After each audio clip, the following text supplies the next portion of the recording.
This is now part 3 of our Stephen King discussion of our ongoing series that we've been doing.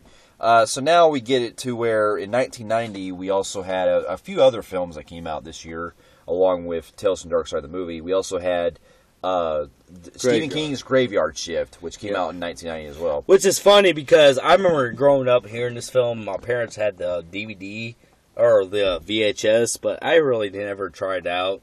I didn't know what it was really about. I thought it was some goddamn fucking dude that works in a graveyard and that's it. Yeah. I didn't really get the concept of it until I got older. He moved in with me back in 2015. Yeah, 2015. 2015. Around this time, actually. Yeah, around this time, he actually moved in 2015, 2 years ago, and he decided to. We did like a bunch of classic shit, and he decided to put on Graveyard Shift.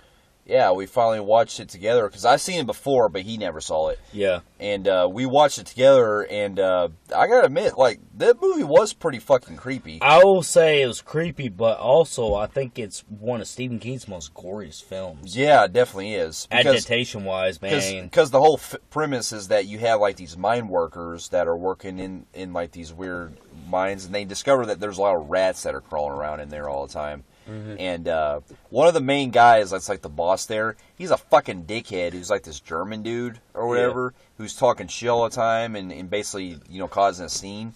And he's making sure the workers are not getting into all kinds of shit. Mm-hmm. And the whole film is them having to basically hear all these different things that are coming out in the tunnels and stuff. And there's also like this minor subplot involving Brad Dourif, who plays like this exterminator who's been assigned to flesh out the stuff of what's ever happening. And I gotta admit, like, when I first watched it, I was actually pretty intrigued just from the moment of it, because I was kind of like, you know what, this is pretty interesting how they got this, like, these weird, like, rats crawling around here, because I wonder if it's gonna lead up to something, like, big, Yeah. And plus, it gets fucking gory as fuck when the rats start. This is by far his goriest film. Mm-hmm. I think it is. And Brad Dourif is an underrated actor in this film. Yeah, Brad Dourif plays like this exterminator that's assigned, and he's one of the most interesting characters of the film, because the whole film he wears like this black suit or whatever that he's assigned to exterminate the stuff. And I thought he was very underused in the film, because I felt like they were building up to something big with him. Yeah. And basically throughout the film, you're getting the main guy who's trying to learn more about what's happening in the mines.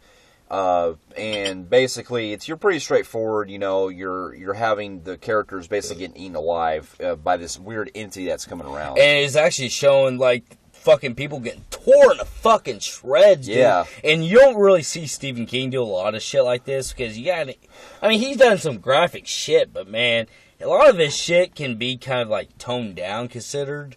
But this movie fucking showed motherfuckers getting shredded, dude. Yeah. I was like, God damn. I was actually surprised for Stephen King. So I was like, God damn, this motherfucker didn't hold back. Well, not just that, but when we get to the main entity that's causing all this, it's actually pretty fucking he's like a rat bat type motherfucker. It looks like it. Yeah. And overall though, I enjoy Graveyard Shift. It's a fun time. It's not really, something that's really big on story, because it's pretty straightforward. This is one of those 80s. 80s films. It's 90s. Or 90s, but still kind of feels 80s, because you're just getting out of the 80s, and 80s films were filled with gore films that wouldn't, if you made the movie today, the story wouldn't hold up. But because it was from its time, it can actually outdo any 90s or now today's horror films. And they were just a fucking blast, dude. Until this day, I owned the motherfucker, dude. I had a blast with it. Yeah, it was a great movie with the entertaining flick, especially with all the gore that they used. Yeah, what do you give that? I probably give it a good 7.5 out of 10. Yeah, I'm gonna go ahead and I think it was more gory than that, dude. I'm gonna give it an 8 out of 10. Yeah, Graveyard Shift 8 out of 10. So in the same year, we get. After Graveyard Shift, which was a fucking blast gore film fest, we get The Big Misery with Kathy Bates and James Caan. Yep. So with this film, which keep in mind, when I was growing up, based off a novel for '87. Yes. Yep. Growing up, I had no idea this was based on Stephen King. Yeah. For a long time, I always thought this was just a typical thriller or some kind with James Caan. Yeah. And I think I knew of the famous scene where he's tied to the bed and all that, but I had no idea it was based on Stephen King for a long time. Yeah. So anyway, this film basically deals with a writer who's basically published his new book, and he's having to go on this trip. Well, he's basically on the road, whatever, just driving.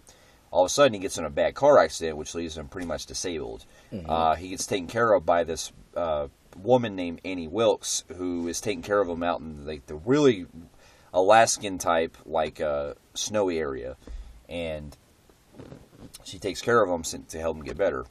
And she's a really big fan of his, and she's obsessed with him. Now, the thing is, with this story that deals with is that James Caan's character is basically, this book that he's written, Annie Wilkes is really pissed off because the fact that in the book she's so obsessed with the character that they killed the character off in the book. And now it's up to him to basically write a new ending for the book or a new story for the character in order to basically appease Annie's wills, basically. And which Kathy Bates believes it's about her. Yeah. And so this film, I gotta tell you, this is probably still holds up to this day as one of my favorite adaptations of Stephen King's works, because even as a film itself, it's still fucking creepy. It is too, man. You got this fucking obsessed fan. It actually is a pretty clever book because it's about obsessed fans. Yeah. Yeah, somebody who is obsessed with your work. And Stephen King is actually writing a book about somebody being possibly obsessed with him, that they might actually hurt him. Yeah. And I believe that's what he actually wrote in his dialogue. He said, I wrote this book just in case some fucking fan actually takes me hostage and beats me to fucking death. Yeah, and so Kathy Bates alone in this film, she is fucking terrifying. Kathy Bates, man, she's an underrated actress, man. She is pretty creepy. And she's in the American Horror Stories, which I haven't really dug into very detail because I'm really, really behind on those. I know, you didn't even finish the first season. Yeah. No, we watched the first season together. Yeah, we watched the first season together, but I've been pieces with that, but I heard she is a very good performance in horror. Well, in this film, you can kind of tell that with her performance, she earned that Oscar, because not only does she have the sinister side of herself, but she's also very very nice in a lot of scenes. She's very friendly in parts, and the way that she comes across, it's so manipulative that you really you really get the sense that she's just so insane, you know. And so, and James Caan, he has to go through a lot of that throughout the entire film, especially being bedridden the entire time. Yeah. And the fact that there's that infamous scene where he gets his legs pretty much bashed by that. Oh, when she takes that fucking sledgehammer? Yeah. Oh my god, that fucking had to hurt. Yeah. And so, there's more going into details, but man, overall though, that's still a fucking great movie. It's a great movie, yeah. I can't really go much into deep, have flaws with, so with that, I give it probably a 9.5 out of 10. I'm gonna go 9 out of 10. A misery. So the next one is Lawnmower Man. Oh, 92. No, we skipped over 2 others. Oh no, we didn't skip over 2 others. We skipped over 1. It. Okay, we are not going to go into detail on this because we're going to have something separate coming up. Basically, to kind of let y'all know, we were kind of discussing this in our first part, I am currently reading the book still, so I'm still in the process of trying to finish it. We both seen the miniseries that came out in 1990. What can we go into detail with this one? We got a goddamn clown that fucking goes after these kids, the Losers Club. Yeah. It's based on the very popular book by Stephen King as well. The book is a lot more graphic in detail. The miniseries was very toned down from what they had to use. Probably one of Stephen King's most mistaked ever choices ever to do on TV. Yeah, but I mean, they had to do it to do a lot of what they could with the book source. I don't understand how he can come up with Pet Sematary and all that shit, but fucking It had to be a TV series. I know. His most critically acclaimed graphic. Yeah. And they chose that motherfucker to be TV series? I mean, to be fair, like I enjoy the miniseries, but I agree it is flawed. It is definitely flawed. It is one of those films that actually terrifies people as much as Freddy Krueger does, but yet so flawed. Yeah, like okay. Keep in mind, now, again, like I said, we're going to go into detail on our different setting. More detail. But I will say that on what I could probably grade it, if I would have rated it from what I watched, I would probably get it maybe a 6 out of 10. I'm going to go possibly. I'm going 6 out of 10 because that first part still kind of holds up a little bit. It does, definitely. Even though Tim Curry's Pennywise, I will respect you what you did. You are still a jokester, and you did what you did, but I believe the TV series ruined what you could have done. Yeah, I think you had potential, but the TV series fucked you. I love the first part with the kids and Tim Curry as Pennywise and everything. I still even that's being based on it. Yeah, I even think the fucking performances from the kids were still good. Yeah, and I love Tim Curry's performance as well as Pennywise. But that second half was the second half, I agree, is not as good as the first. Oh my god, not by far, dude. The second half really fell off. And I think I gave it too much praise back in the day. But as more of the years pass, I'm starting to really lower my grade on the second half. Because that was really drawn out and ridiculous. Well, it was disappointing. And drawn out. It was disappointing. And I'm sorry. I don't know how the book really ends, man. I don't really care for the fucking spider, dude. I really don't care for the alien spider. Yeah, it's going to be one of those where when I read the book, I'll probably know more about it.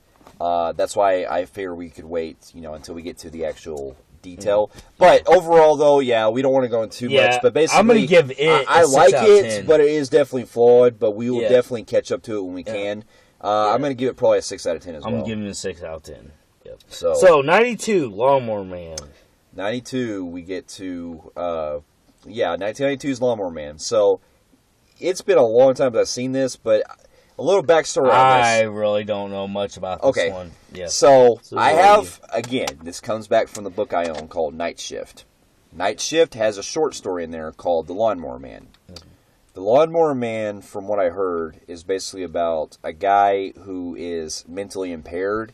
He basically is naked and gets upside down and starts mowing lawnmowers and stuff. And basically that's the whole genesis of the book. It's basically that premise. It's more about other stuff too, where it unleashes like the gates of hell or something like that. I don't know the full detail until I've read it. The movie has nothing to do with that. The movie, New Line Cinema, when it came out, when it was announced that they were going to do a movie of it, they said they had the rights to Stephen King's novel. Apparently, they didn't read the fucking short story because they basically wanted to cash in on the name only and use Stephen King's name as a way to cash in on the name, basically. Yeah. So instead of adapting it as a straight story, they instead do something completely different, where the movie itself is more about a virtual reality kind of thing, where it has a similar premise where the guy is like, I think, mentally impaired as well, like from the short story, I think. And he's basically mows lawns and all that, and he's being tested to basically have a way to where his brain can actually be smarter, that he's able to basically be more intelligent than the human brain can handle. Yeah. And basically, when they did a completely different story from the book, Stephen King got pissed off and was like, you know what?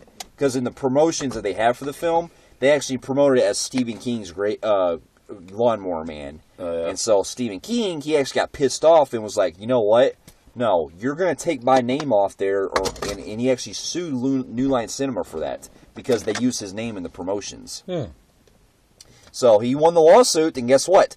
All the promotions were taken off, and it's only called Lawnmower Man. Yeah, I know. I remember seeing the Lawnmower Man. Yeah. So, but most people don't realize that it's based on Stephen King's work. Yeah. But the fact that, other than one scene, the film has nothing to do with Stephen King's work at all. Yeah. So, it's been a long time I've seen, but I remember enjoying it. But it was a weird fucking movie. Like, it was so, like, the graphics were fun at the time when it came out, with the whole virtual reality shit and all that. But I remember just it kind of being there, not really remember much. Pierce Brosnan was good, and so was the other guy. but it just wasn't a film that I really like fully remember. Besides like the virtual reality stuff, so I had to really rewatch it. Yeah. Now I did hear. Now on that grade, I would probably give it like probably like a 5, 6 out of 10 maybe, if on a movie standpoint. Yeah. As for the second one, I never saw that one, but I heard that one's even worse. The one called Job's War. And that one basically had nothing to do with Stephen King at all. And they even contradict shit from the first film. Yeah. They even recast the dude in the second film. Nobody from the first one comes back except for the kid that was from he was from something else. But basically, the kid from the first film comes back in the second one. Yeah. And he's the only one that comes back. So the second film is pretty bad from what I hear, but I haven't seen it. Okay. Alright, so he did his Lawnmower Man talk.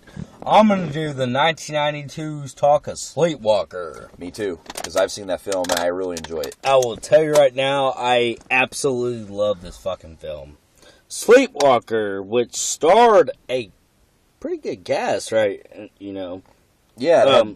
Brian Cross, Chen Emick, and Alice Cringe. Yeah, Mitch and Mick. It was directed by Mick Griss. Yeah, it was written by Stephen King as his first original screenplay that wasn't based on his works. Yeah, and this film produced a lot of low budget, actors that still act low budget to this day. But it's about a guy. It's about this, pretty much his mom and his son and their cats, and they pretty much played this character where they ate like a lot of his town up. Yeah. Of children or whatever, cats. They killed a lot of people, and they disappeared, and they went to this next town, and basically his son is trying to start fresh. The mom is starting to do her shit. Yeah. Because the mom is like the king cat, and the son is trying to live a normal life, but at the same time, he has his urges where he has to suck the souls out of the people, and it tastes really good. It kind of feeds them, and it kind of feeds the mom, and I really don't know how to tell the story, really, other than it's really simple, but yet so fucking good. Yeah, but it's also got some really weird fucking shit in there, too. Okay, basically, long story short, I like this film. It's got a lot of hate over the years. I know a lot of people that are Stephen King fans hate this fucking movie. I love it. It's a great movie. Yeah, I feel like it's weird, but I feel like it still works on that so weird it's still a pretty good level. So I enjoy it. I get that it has like this whole like mother incest kind of thing, but you gotta think that if you guys pay attention to your fucking cats, they do kind of the same shit. So it's kind of true story. Yeah. If you look at your fucking goddamn mother kitten, the mother is licking her kids and like it almost looks sexual how she does it. So she's feeding her own kid. Yeah. And then whenever the town starts catching on, the son starts like, all right, I gotta do my own thing.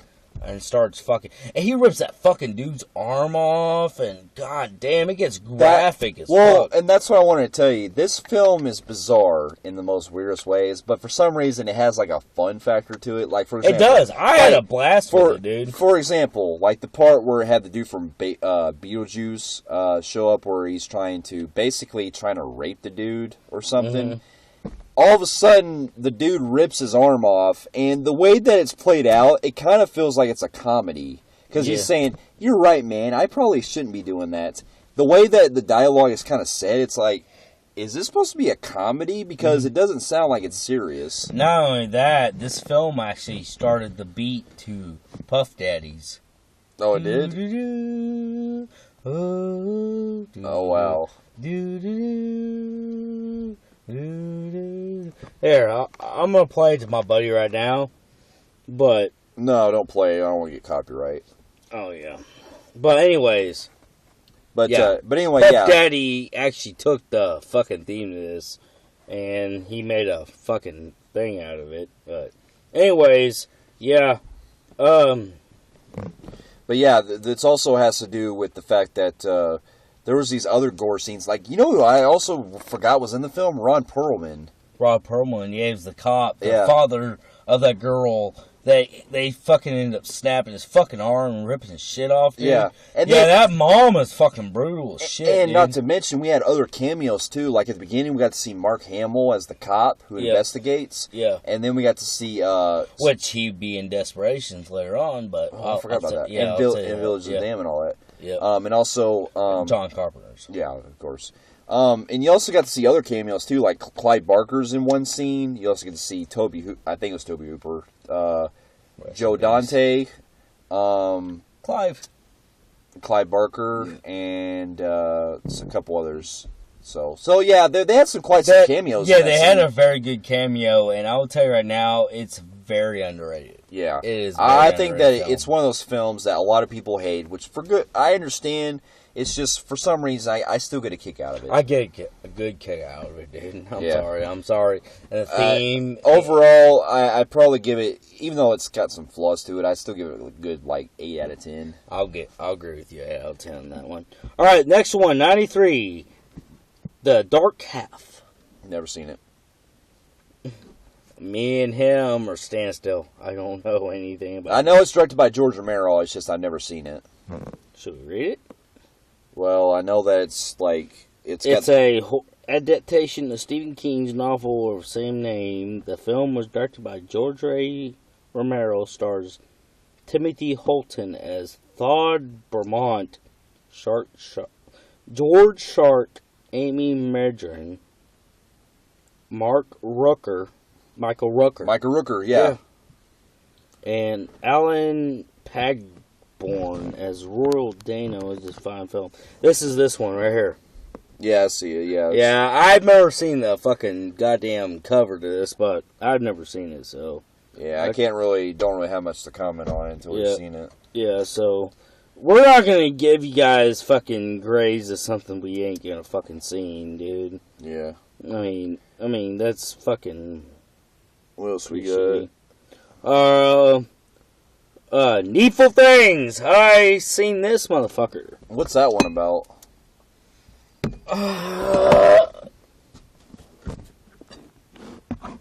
Oh my god, dude. Be honest with you, I don't know why I said that, because it's been so fucking long, dude. I haven't seen that motherfucker in fucking years, dude. Basically, it's directed by C. Henston. Ed Harris is in this. Oh, that's the second time he's been in Stephen King's since Creepshow. Yep.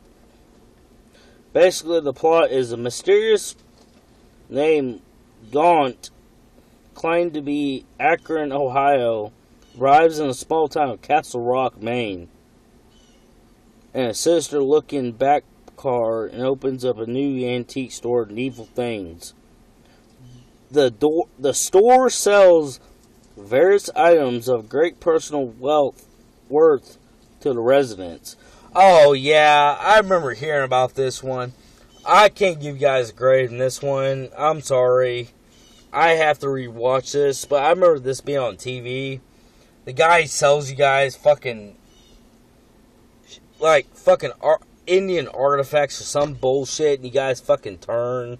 I can't really give a grade to this, dude. Yeah, I can't either. I've never seen it. It's a supernatural fucking film, dude. It's something about this town. They sell Indian artifacts to them and all that bullshit. So I can't give you guys... me and him are at a standstill, so... tell us what you guys think about the film. We can't really give you guys any... we're not gonna fucking cheat you out here, so we ain't gonna lie to you and tell you some fucking bullshit. But anyways, yeah. So we can't give you guys 93 Needful Things. Yeah, we'll have to wait to watch that one. Alright, guys. We're about to give you guys probably Stephen King's second best film of all time. Shawshank Redemption, 94. Okay, here we go. Now, a little backstory with this one. This one, believe it or not, is actually... Rita Worth and Shawshank Redemption, 82 short story. Yep. This film, I, for a long time, never realized was based on Stephen King. Mm-hmm. I grew up with it. I loved it even when I was younger, and I was like, this was Stephen King. As I got older, I didn't realize it was Stephen King. And as we know and love, this is the classic story which involves Annie Dufresne, who's wrongfully accused of murder, Goes to prison in Shawshank and meets Red, played by Morgan Freeman there. And basically, as they go along, they start to become friends and try to get through the years of prison together. Even though Anthony Dufresne is. Yeah, Anthony Dufresne is trying to get through is framed for a crime he didn't commit. Yeah, a crime he didn't commit by his wife cheating and somebody fucking murdered them. Yep. And he got blamed for it. Yep. And this is back around. This is a movie where I appreciate Stephen King because he actually takes more of a political role in this film by criticizing how our political system goes. Oh, you're guilty. Yeah, because back then it seemed like they were a lot more judgmental. Because people back then, they looked at you like, okay, well, you look like an icy, cold son of a bitch, so you're going to fucking prison. Mm-hmm. So, it was a lot harder to come across with evidence back then. So, basically, unless you had, like, nowadays where you could find it a lot easier, the odds are you weren't getting it off that easy as far as getting off. So, he got Q, so he sat out his time and made friends behind bars. And I will tell you right now, this film was absolutely fucking gorgeous. This, to me, even though Stephen King has made some phenomenal fucking films, this is his mainstream. Yeah, this is the film that actually brought, like, even to this day, people consider one of the greatest films of all time. And some minorities don't even realize it's a Stephen King film. Yeah. Because, for one, it's not horror-related. So, a lot of, like, people that aren't familiar with Stephen King, they're always associated with him with horror. Mm. This is one of those that people didn't realize it was Stephen King. Yeah. And this is, to me, one of the best, not only greatest films of all time, but it's also one of the greatest Stephen King films. Because not only does it work on its own, but if it's close to the story, I'm sure it's probably like that too. Yeah. And not only that, no matter what the story is, dude, this is probably one of the best prison movies I've ever seen. Absolutely. Now, there's another particular Stephen King film that we'll get to later that I have basically tied with, but that's also a prison film, but I will tell you right now, the acting in this fucking film with Morgan Freeman, Tim Robbins was goddamn Oscar winning. They were. Oh my fucking God, this fucking film was so goddamn. Oh my God, it touched you. It did. Yeah. Morgan Freeman was actually nominated for Best Supporting Actor, but unfortunately lost to someone else. But basically, it was because you gotta think '94 was one of the biggest fucking years ever. You had Forrest Gump and all kinds of Pulp Fiction, all that shit. Yeah, but anyways, I'm gonna tell you right now. God damn, dude, this fucking movie was I'm going to tell you right now, it's the best prison film ever. Yeah, the story, the dialogue, everything written, the fact that all the struggles that Andy has to go through all them years, that fucking... Morgan Freeman, dude, was beautiful, dude. Beautiful, dude. Beautiful. Yeah. Not just that, but I also like the warden in the movie, because that dude's fucking vicious. Vicious, and he gets caught at the fucking end. And then the other one, the guard, who we also saw about, Clancy Brown. I didn't even fucking know he was going to kill that fucking dude that said, "Hey, Andy Dufresne." He didn't do it. Yeah, Tommy Doyle. Dude goes boom, boom, boom, and kills him. He goes, "No, he's guilty." Yeah, that was fucked up. I will tell you right now, dude. Second best, Stephen King's. Definitely, it's a film that I have little to no flaws with. It's a perfect film on its own. Perfect film. What can I say, dude? Shawshank Redemption is a beautiful story from beginning to end. The end where they both are free. Hope. Where he brings hope, as in that famous sign where he goes. Yeah. And he raises his hands up. He goes, "I'm free." Yeah. I'm free for corruption. Yep. I will tell you right now, Shawshank Redemption, 10 out of 10. Me too, 10 out of 10 as well. Yeah. Oh my God, dude. It was so beautiful, dude. Ungodly beautiful. Alright, next story, 95. I will be telling this one, Mangler, with Robert Englund and the dude from...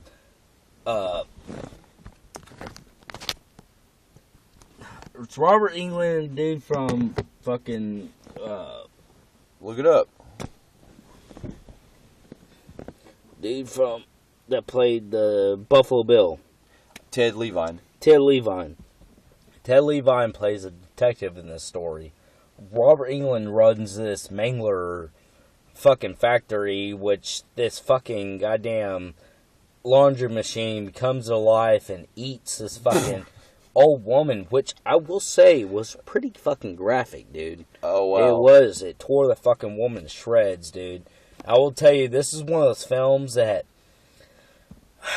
it was graphic and it was leading to somewhere, and you had Ted Levine playing kind of this detective, like, could it be somebody that's operating it that's killing people? Yeah. And then it becomes a stop motion Mangler machine that pretty much fucking comes to fucking life and just chews people. And this fucking goddamn thing is fucking stock motion. Oh, wow. And it is so goddamn CGI is so bad. I'm like, oh, god damn. You had something going there with the graphic of people getting torn apart, and Robert Englund is forcing his workers to fucking die for his factory to this? I'm like, oh my god, this is so fucking painful ending. Very unclimactic ending, dude. Like, I'm sorry, dude. This movie was just... It starts out, I will give it, starts out strong, but this is one of those movies that I can fucking give a 4 out of 10 forget. So, yeah, you guys heard right, 4 out of 10 for me. I can forget this fucking movie. Yeah, I haven't seen it, so it'd probably be something I had to probably catch up with. It's cool, gory, but this movie is one of those movies that was shot in 95. And tell me why this movie looks like I can mistakenly think that it was shot in 1975. How low budget it is. I thought it was a 75 shot film. It's like 2 decades behind. Yeah, so it was like, oh god. So it is cool what it starts out with, but it doesn't hold up. Yeah. With Robert Englund, you know, and they did a sequel, which I didn't see. So the Mangler. They did 3 of them. Reborn. Yeah, so I'm gonna go 4 out of 10 for the first one. Didn't see Part 2 and Part 3, so we're gonna go ahead and move 1995 Delors K1. I didn't see that. I've seen a couple of scenes of the film because my mom owned the film on DVD. Never fully watched it, so I can't really judge it. Okay. Here's something that didn't pop up on my media, which I'm surprised. Only the sequel starts out with, but it actually came out with the Part 1 earlier, which I don't get. Sometimes they come back. Sometimes They Come Back is a series that, believe it or not, I have only watched bits and pieces of the second film. I have never seen the first or the third. I've seen the first, bits, pieces, the second one, bits, pieces, the third one. Even the first film, after watching it, I don't even remember it. So I remember little bits of the second film. The only thing I remember about the second film, the one called Sometimes They Come Back Again, was the one where it had the dude from Bride of Chucky, Rosanna Arquette, not Rosanna Arquette, I'm sorry. Patrick Arquette. No, yeah. It's, damn it, what's his name? Alexis Arquette. Before he died. Before he converted to a woman, he was doing other roles. He did this movie where he was basically like a demon or something, and he was like on the front cover at Blockbuster on VHS. So, I don't remember. I watched bits and pieces of the film, but I never finished it, so I can't really judge it. Can't really judge it? Nope. So that's a film that I would pretty much have to remember on, because the only thing I remember from the second film was that I remember Hilary Swank. It was like her debut in the film, but I don't really remember recalling much about it other than the fact that he played like some kind of demon. Wasn't it kind of like Lost Boys? Kind of, yeah, if I remember correctly. I know there was a part that takes place in some kind of tunnel or something like that. But that's the only scene I can remember the most, because the rest of it I can't really remember much about. I can't really either, so that's a series I haven't even finished. Alright guys, so Sometimes We Come Back, we really can't give you guys a grade on that one because me and him are sold pieces on that film. we really can't give you much of a actual grade on that film. So, you know, we'll have to move on to the next one. You know, we're trying to be honest here, so we can't really. We don't want to lie to you guys. So, all right, next one, 1996. I've seen this one. Thinner. I've never seen it. Yes, Thinner plays the guy who lives in a. It's actually directed by Tom Holland. Oh, the director of Langille Years and Child's Play. Yeah, and Michael. It was Michael McDowell as wrote it. Michael McDowell. Wow. Yeah. I remember this one. Sporadically. I remember a guy playing this one dude. It was a dude from played in RoboCop 3. Yeah. Robert John Burke is a beast, upper class lawyer living with his wife, Lucia. Jenny is his wife, and their daughter Linda. And Bill recently defended an underworld crime boss in court. The town he lives in is hosting a carnival run by gypsies. I remember the gypsy thing. And that the towns hold obvious prejudice against. Bill, I remember Bill, he kind of like dedicates his life to this fucking gypsy people. And he kind of sells his soul to the devil type shit. Yeah, I heard about that. Basically, like, because of that, he becomes thin and he's slowly decaying and stuff. I can't really remember that, guys. I'm sorry, but that's pretty much a generic version of what I remember it. I'm not going to read you a Wikipedia and lie to you that I've fucking fully seen that shit. I do remember watching it all, but it's been since it came out. Yeah, I've never seen it, so I'd have to really catch up on it. Yeah, so I'm not going to fully lie to you guys and say, oh, I seen that, I'm going to give you the grade of that, so, I ain't going to fucking pull that shit with you guys, so, yeah, I can't really give you a full grade, but I remember, it's kind of like a 5 out of 10-ish fell into it. Yeah. 1997, The Nightflyer. You're big on this one. Well, we both watched it. Yeah, You never finished it. Yeah, I didn't finish it, so. So, with this one, this is actually another one I rented from Blockbuster. When I was little, me and my mom used to rent movies all the time at Blockbuster, horror films. There was this one I came across that had this interesting cover where it had, like, this bat that was on the front cover of this VHS, and it was, like, at an airport. Like, on a hangar kind of thing. And so I watched this movie, and it has this is another thing too, because this film actually stars the guy from Twin Peaks. He plays one of the main characters from Twin Peaks. And this film is about a vampire who basically stalks people at night at this airport. And it's pretty fucking creepy, because when they show this vampire, he fucking kills them in brutal ways. Oh yeah? Yeah. Like, we watched a little bit of it, but you never got to finish it. But basically, this reporter, or this journalist, is kind of investigating the story about this vampire that's going around and killing people with his hanger and stuff. And as the film goes along, there's like a deep, like, psychological kind of feel to it that is pretty interesting. And long story short, I like the film, but it's probably been a little while since I last watched it, but I remember enjoying it. Last thing I remember, like, I kind of was, like, a little disappointed with the ending, I think. But, overall, I still enjoyed it. So with that, I'd probably give, like, a good, like, 7 out of 10 or something. So with our next film that 1998. Yeah, in 1998, we also had another film that came out called Apt Pupil or something like that. Based on novels from 1982. Now, this is another film that I still haven't fully watched. I saw like bits and pieces of. This one deals with the story of a boy played by Brad Renfro who's going to school, and he notices there's a guy living next door, his neighbor, and he discovers that his neighbor is supposedly was a Nazi back in the day. I remember seeing the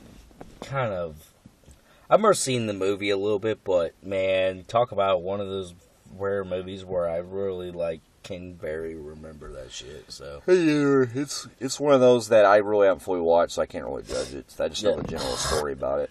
Yeah, so we can't really judge it, guys. So that's one of the other films we can't judge. So we jump to 1999, probably one of Stephen King's best ever films ever made in history, The Green Mile. The Green Mile, a film that I have loved even to this day, and I'll admit, it is the only film, it was the number one film out of the films I've watched that has made me cry the most. Yes, I will agree with you on this one. I actually, to this day, it is in my top 30 best films ever made in history, and the film is very emotional.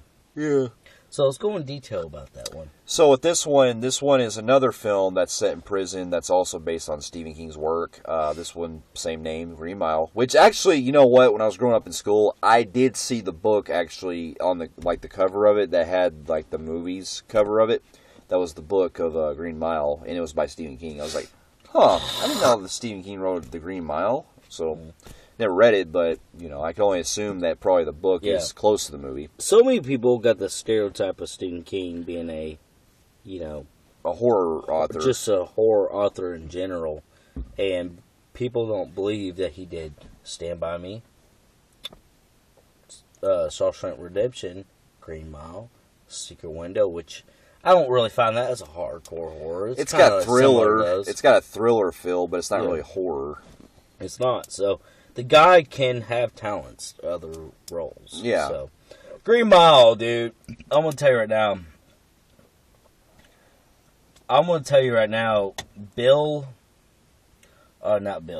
Tom Hanks. Tom Hanks. His performance was so goddamn amazing in this film. I think this is probably his best performance since Forrest Gump. Yeah, it definitely is. Yeah. And I'm going to tell you right now, everybody's performance is A+. Including Michael Clark Duncan. Well, not only that, Michael Clark Duncan, we already know he's phenomenal in this film. But we got the dude that played the fucking dude from Air Bud. That actually... Michael Jeter. Which, dude made me fucking cry at that film. Because he was like a guy who was like, I'm psychologically weak, I just like playing mice. Yeah. And all stuff. And you gotta watch this guy, slowly fucking die in horrible pain.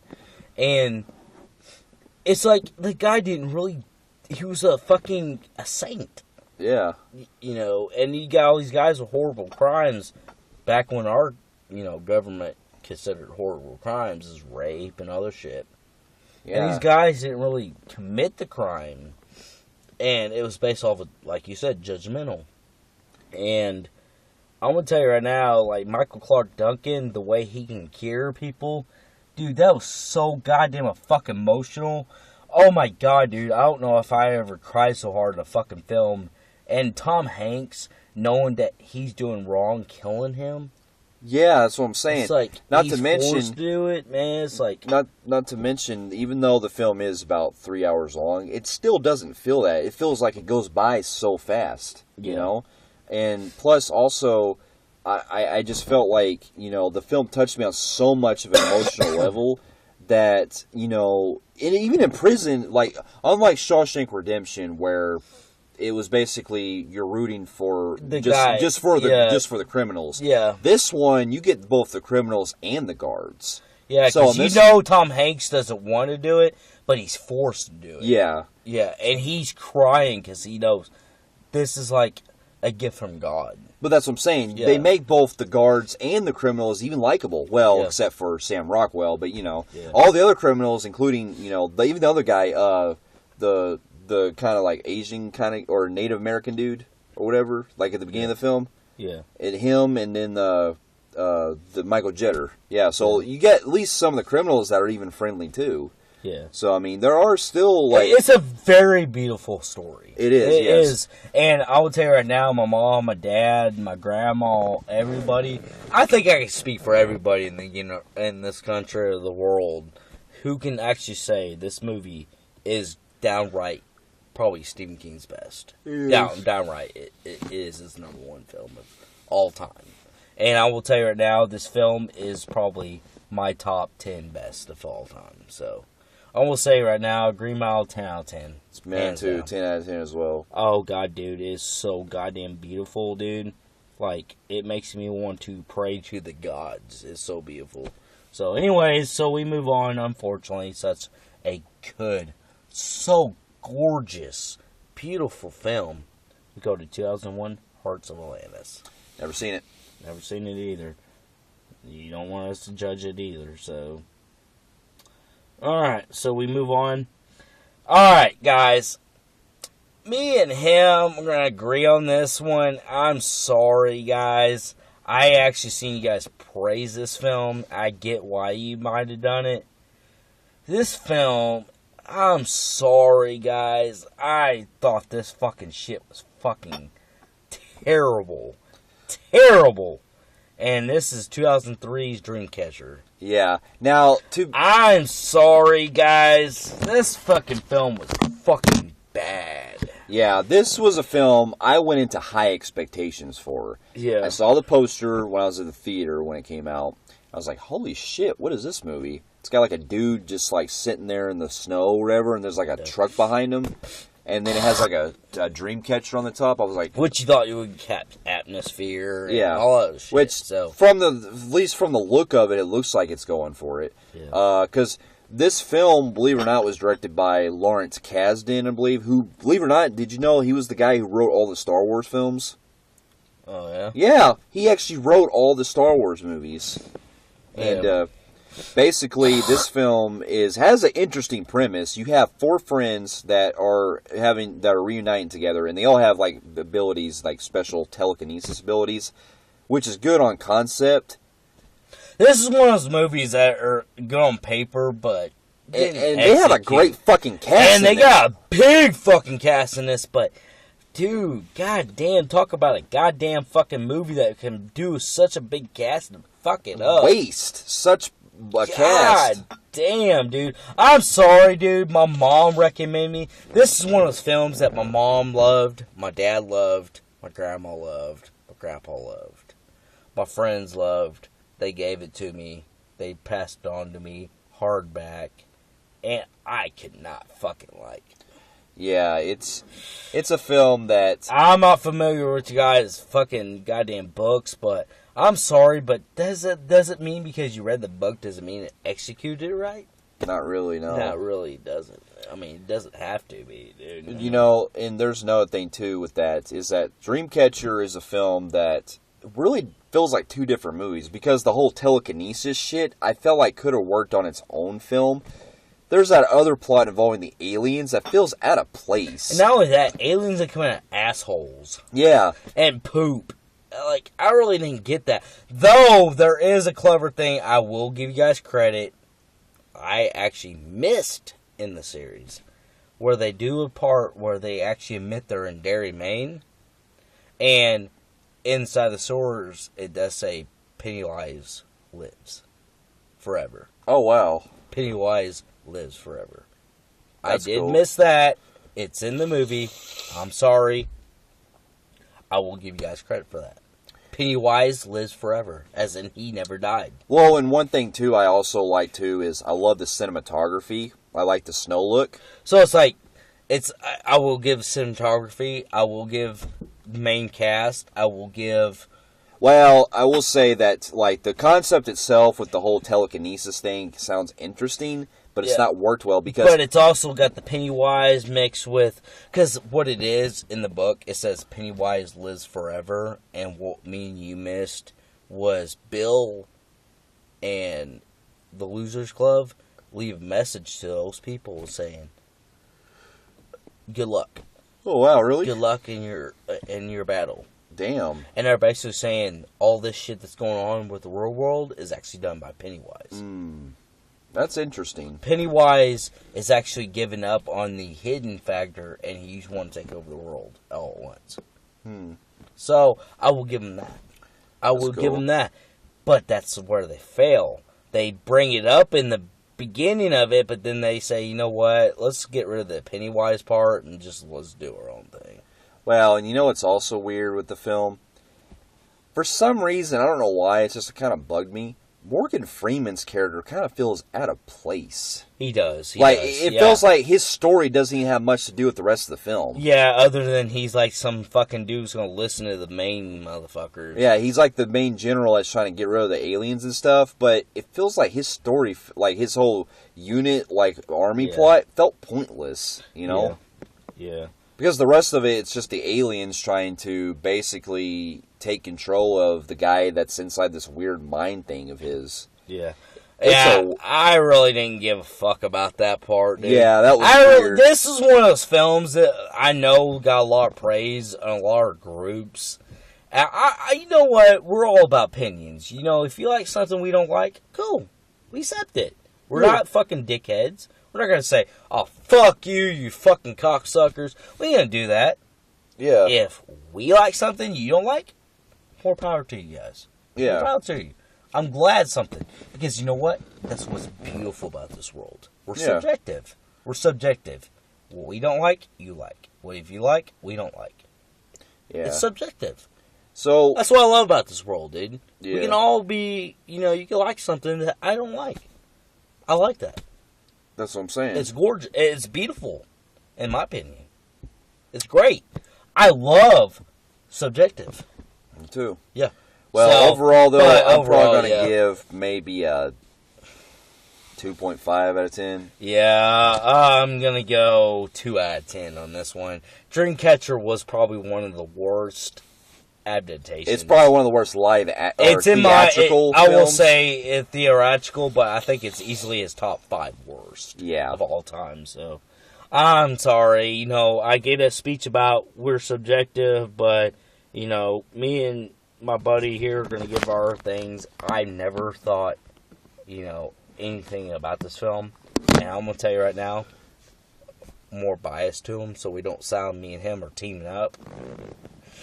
I actually seen this film before I even met him. I even thought the same thing. Yeah. It was pretty coincidence that he also thought the same thing as me, because I never really ever liked this film. So, fair enough. Part 4. Yeah. Hey guys, we made a big fuck up here. We did forget to do a couple films that was not listed in our 90s. We totally forgot about Tommyknockers and Langille Years. Langille Years. And some other mini-series that were based on Stephen King's works that we didn't touch base on that much.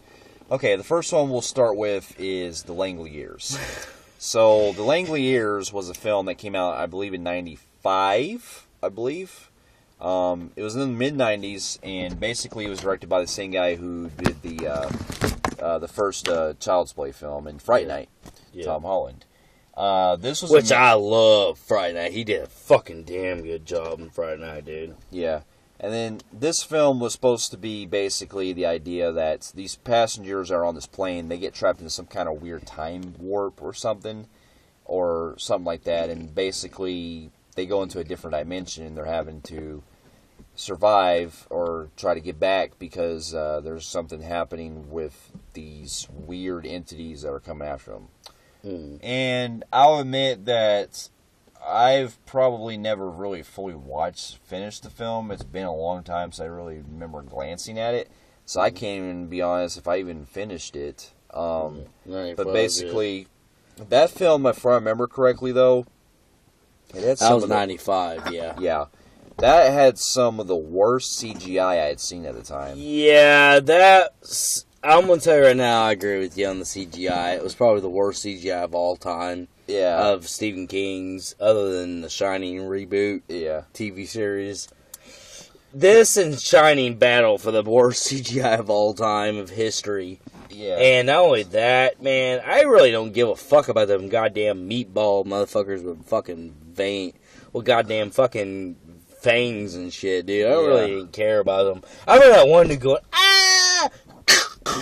Yeah, I'm like, okay. Crunching noises. Yeah, crunching noises. I'm like, okay. Yeah, it was so weird. I just couldn't get in the story. The movie overall was fucking terrible. Yeah, it was one of those that I really don't have a lot of memories about, so I can't really fully judge it. I'll judge it right now. It was terrible. terrible, dude. It was. I don't think I ever finished it. Yeah, it was one of those 1 out of 10, dude. Longineers was. Yeah. Yeah. So the next one he forgot to mention was actually 93. Tommyknockers. Oh yeah, Tommyknockers. Tommyknockers, I actually enjoyed this one. I do remember that one because I remember when I was little. That one scene that I remember that scared the shit out of me was that part where they go inside that police station. The dolls are there, and they keep moving around. Yeah, and I remember it was this alien. It was kind of like Independence Day, where this aircraft kind of crashed. Yeah. Yeah, that dude for NYPD Blue was in it. Well, I know the main guy who plays the alcoholic is the dude from Star Wars. Well, he was in NYPD Blue. Yeah, Jimmy Smits. Yeah, he was in it, and he kind of reminded me of Village of Damned type shit. Where it was like, he was like, I can't remember the whole plot of that film, other than I remember at the end he had to really try to get the aliens out of that motherfucker because they had some kind of shield where it was affecting the town. It was kind of like Village of Damned type shit. Yeah. And he kind of had to try to psych them out, and they kind of killed them at the end. Yeah. Yeah, so, I'm sorry, guys. I can't really tell you other than that. I do remember it was actually more enjoyable than Langille Years. Yeah, because I haven't really remember fully watching it when I was little. So, I'm going to give Tommyknockers a 6.5 out of 10. Fair enough. Yeah. Well, and then we forgot 94, Stand. Though that one I remember watching. So The Stand was a film that I remember growing up with, and believe it or not, the number one thing I remember the most with that film, it was this. I mean, yeah, I remember the story itself, but I remember a lot of mainly this part. So in this story, there's a plague that goes around, and it basically is happening to the town, to the entire city. There's a character in the film that is basically very simple-minded, and the catchphrase that he says all the time is, M-O-N, that spells, mom, or whatever like that. Mm-hmm. That's what he would always say in every scene. Yeah, that's you. I'm going to do, you do The Stand, so. Yeah, so with that film, that's really the only thing I remember the most, because other than that, I really don't remember much about it besides that character. Really? So I can't... No, I watched the full movie. It's just that's the only character that really stuck out for me the most that I followed throughout the entire miniseries. Yeah. So if I would have graded back then, I probably would have gave it maybe a 6 out of 10, maybe. I remember it was kind of dragging in some parts, so I mean, it's typical with the miniseries part. Alright, 97, Trucks. That's never seen it because that's a shorter TV film. It is a very short. A remake of Maximum Overdrive. All right, Quicksilver Highway, 97. Yes, I've seen that. That one, again, kind of like what I said with The Stand. I only vaguely remember some stuff about it. Like, I remember there was just one particular scene I enjoyed, or one segment I enjoyed, that involved, this dude cutting his hand off and these hands come after him. And that's really the only thing I remember about that film. So I can't really judge it because... Short story, yeah. Yeah, I can't really judge it too much because... Based off of Chatter Teeth in 93. Yeah, I can't really judge it too much because... Which is a story, short story by Clive Barker. Yeah, well, that's the thing. That story that I think that the hand one's based off of is the Clive Barker one I watched because it's 2 segments. Yeah. So... Alright, and then they did one called... It came from the Indian TV series called Whoa. Nope. Okay.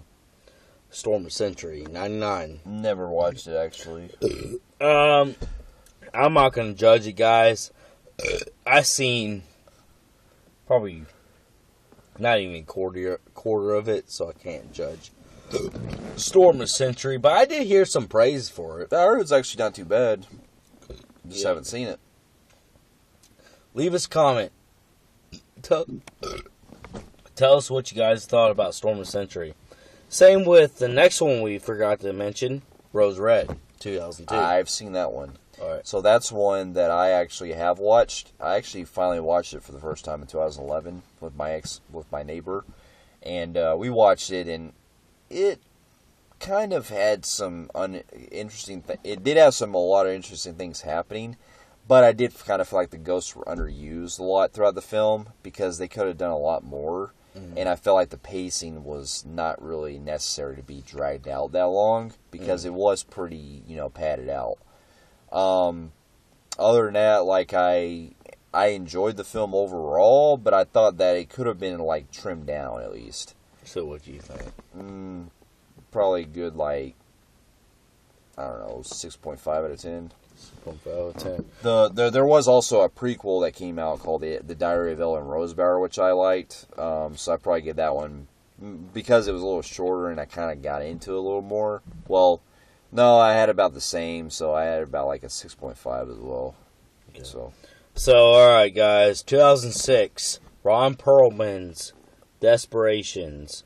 I actually thought this was a really clever fucking film.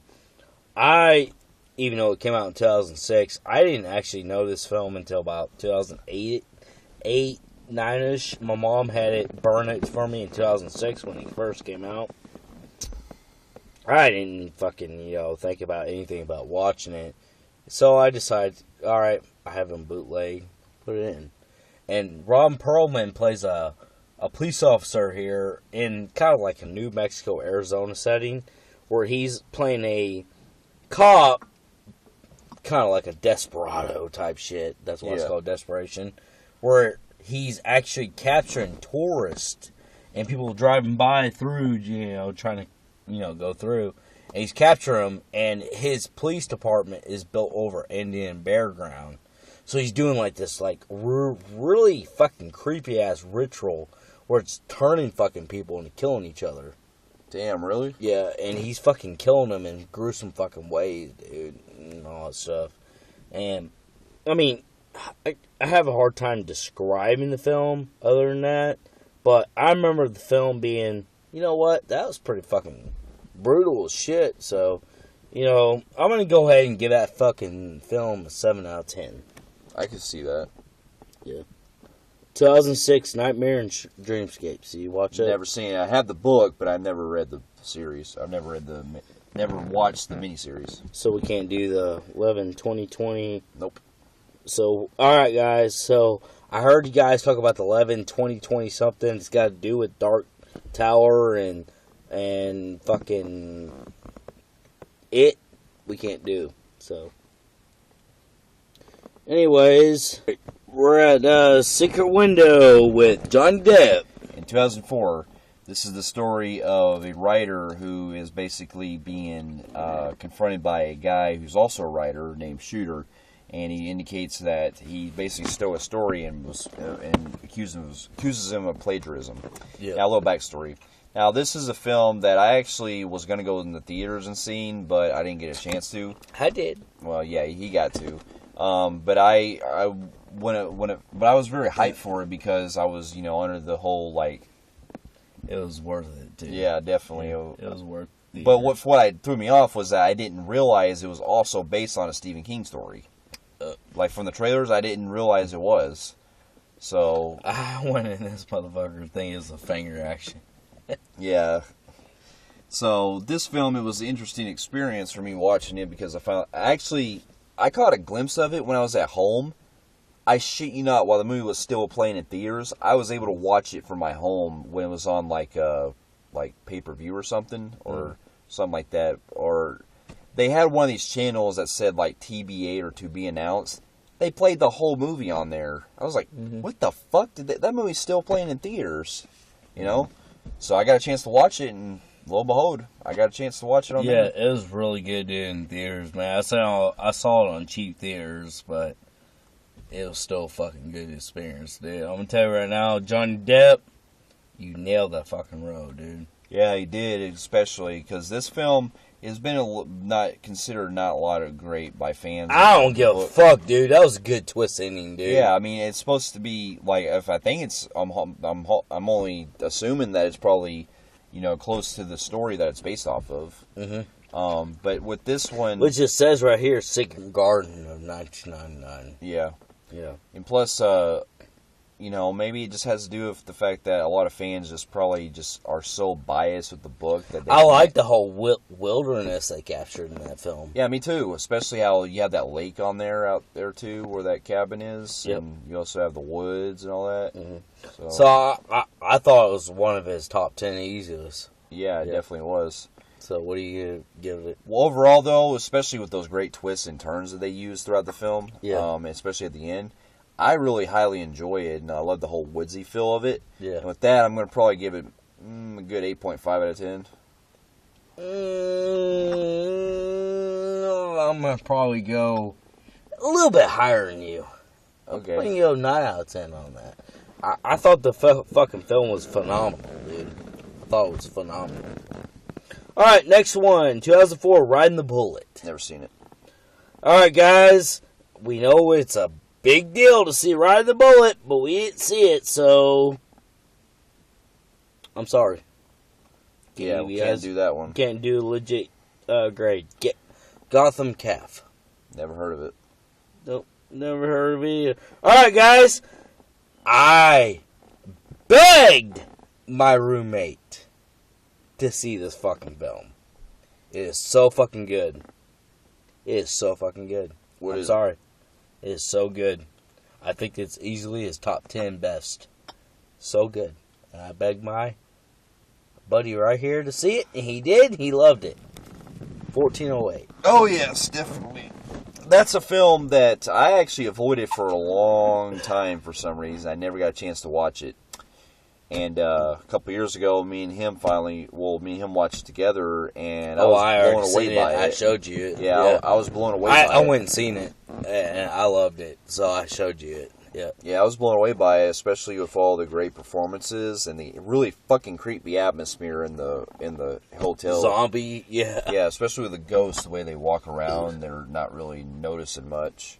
Yeah. So, great stuff. Oh, yeah, it was great. Great. Man, I loved it, dude. Yeah. So, atmosphere with... What's his face? Oh, God. You gotta help me here. Woohoo. 1408, dude. John Cusack? John Cusack. Samuel L. Jackson played the creepy motherfucker. It was like, hey, man, you motherfucker, you gotta stay in here. John Cusack played a pretty good role, man, playing the guy. So I had to go, oh, fuck, I gotta go through all this shit, dude. And his daughter dying, that was fucking emotional as shit. Yeah, it was. I like that whole scene where John Cusack is looking out that window or whatever, and the fucking zombie it's like playing with him. Well, no, it's like himself is like playing with him and shit. Well, where he's looking across the fucking other building, yeah, and it's like fucking with him, like, hey, yeah, you're gonna follow me and do that fucking zombie fucking thing, dude. That's fucking terrifying. Yeah, I will say that was a really good comeback. Yeah, it was. Yeah. So, what do you give that? I'd probably give it a good, 9 out of 10. I'll give it 8.5 out of 10. It was good. Yeah. Mist, 2007. That is another great one I love. Especially love the way that the Arrival kind of feel to it has, the fog has pretty much incarcerated the whole town and everything. Mm-hmm. And I love that they would use the whole old town feel to a lot of these towns. It's pretty fun. Mm-hmm. And I loved Thomas Jane's performance. I thought he was great. And I'd also that ending was so sad that it was almost reaching levels. I know. I will say that was probably one of the saddest endings of all time. Yeah. All right, you got Thomas Jane kind of protect these people in the market, where you have these people trying to survive in this market from these alien bug. They don't know what they're they're facing. It's like the fog type shit. Yeah. And it's in the mist, and these people are terrified, and then they start kind of battling it, and they kind of fight it and all that shit, and then Thomas Jane's kind of feel like, okay, it's a suicidal mission. So him and his boy and a couple people survive at the end. They go out to the, out in the field, and then they go battle it. And, he thinks, okay, it's a lost battle, so he kills his kids, kill everybody, and kills his kids. And then they realize, man, that was a fucking emotional fucking ending, dude. I know, man, especially the way that, they're having to survive in that grocery store, and then when basically they feel like there's no hope left, they have to have no choice. Yeah. You know, it's fucking sad. Yeah, it's sad because, man, oh, man. And, you know, and since then I've noticed that Thomas Jane has been doing, like, a lot of these, you know, thriller-type shows and stuff. It's pretty cool. So what do you give Mist? Mist, I give a good 9.5 out of 10. I give it 9 out of 10. Yep. So, 2007, No Smoke. Nope, don't know it. I don't know it either, guys. 2009, Dolan's Cadillac. Nope, don't know it either. Don't know it either. 2014's A Good Marriage. Never seen it. 2014's Mercy. Never seen it. Never seen it, guys. Alright, guys. He's gonna rant on this motherfucker. 2016's The Cell. Yeah, with 2016's The Cell.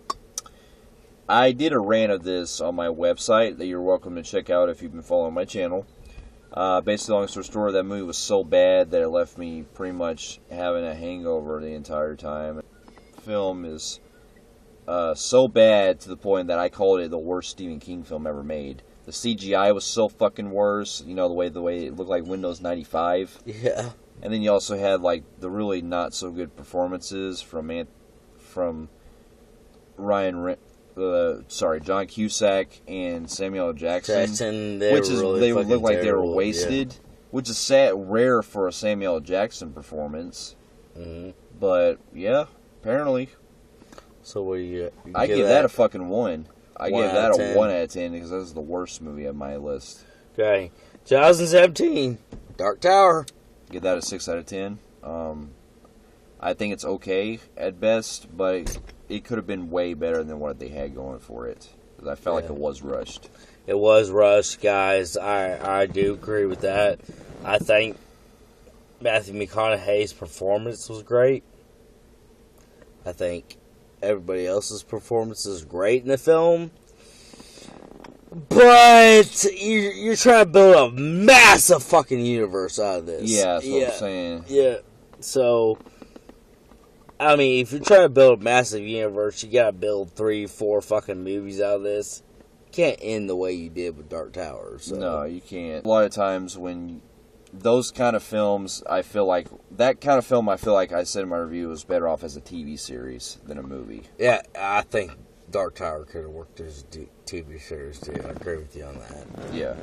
Because there has so much dialogue to have to deal with. That's what I'm saying, man. Yep. Dark Tower, I felt like was a misstep. It could have been a lot better, but you know, it felt like there was a lot of chunk missing out of it that they should have, you know, kept those deleted scenes in there.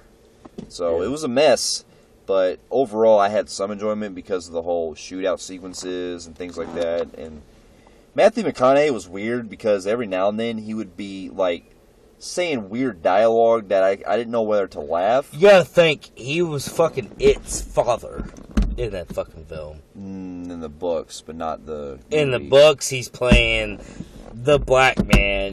Man in Black, he is It's father. I didn't know that. Yeah, he's playing Pennywise's father.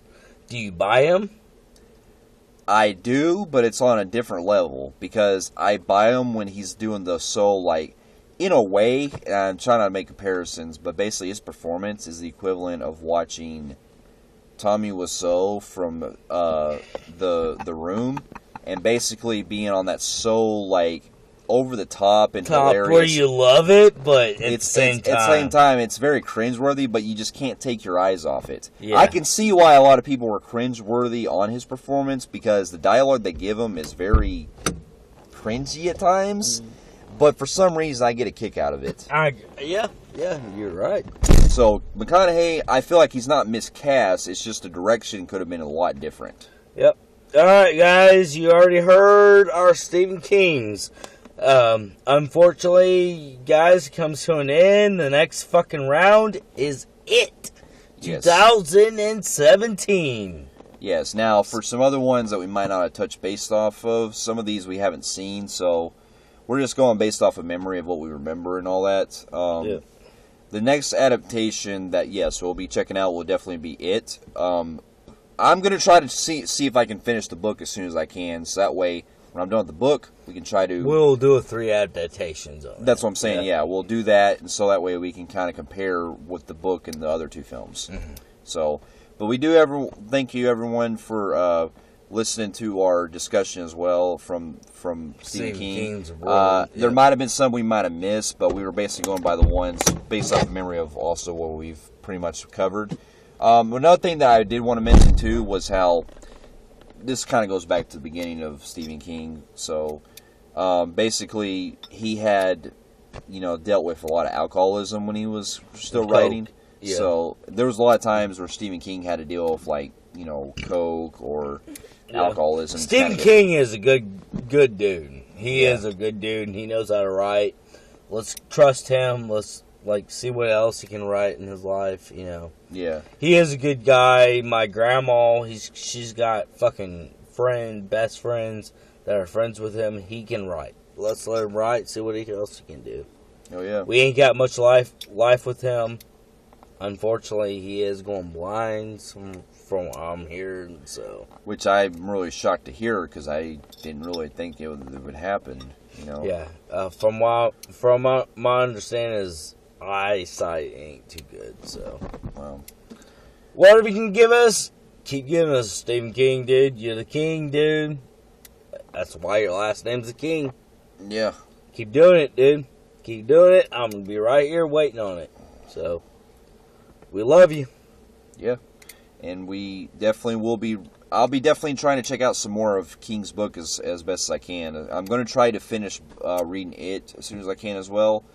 I'm going to try to take that risk by doing it before the movie comes out. And in the meantime, what I'll also be doing, if y'all have been following, I'm playing also a game that's been very influenced by Stephen King called Alan Wake that I've really enjoyed, which he actually watched a lot of the cutscenes out of, so he pretty much already knows the story. Yeah, Alan Wake looks like a fucking interesting game. Game, yeah, it is. I'm enjoying it so far, and it's very inspired by Stephen King's work.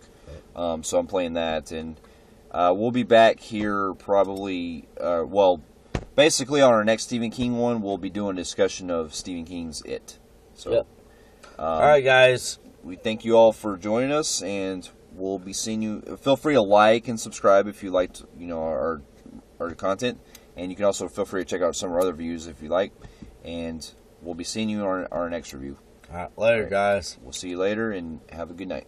Yep.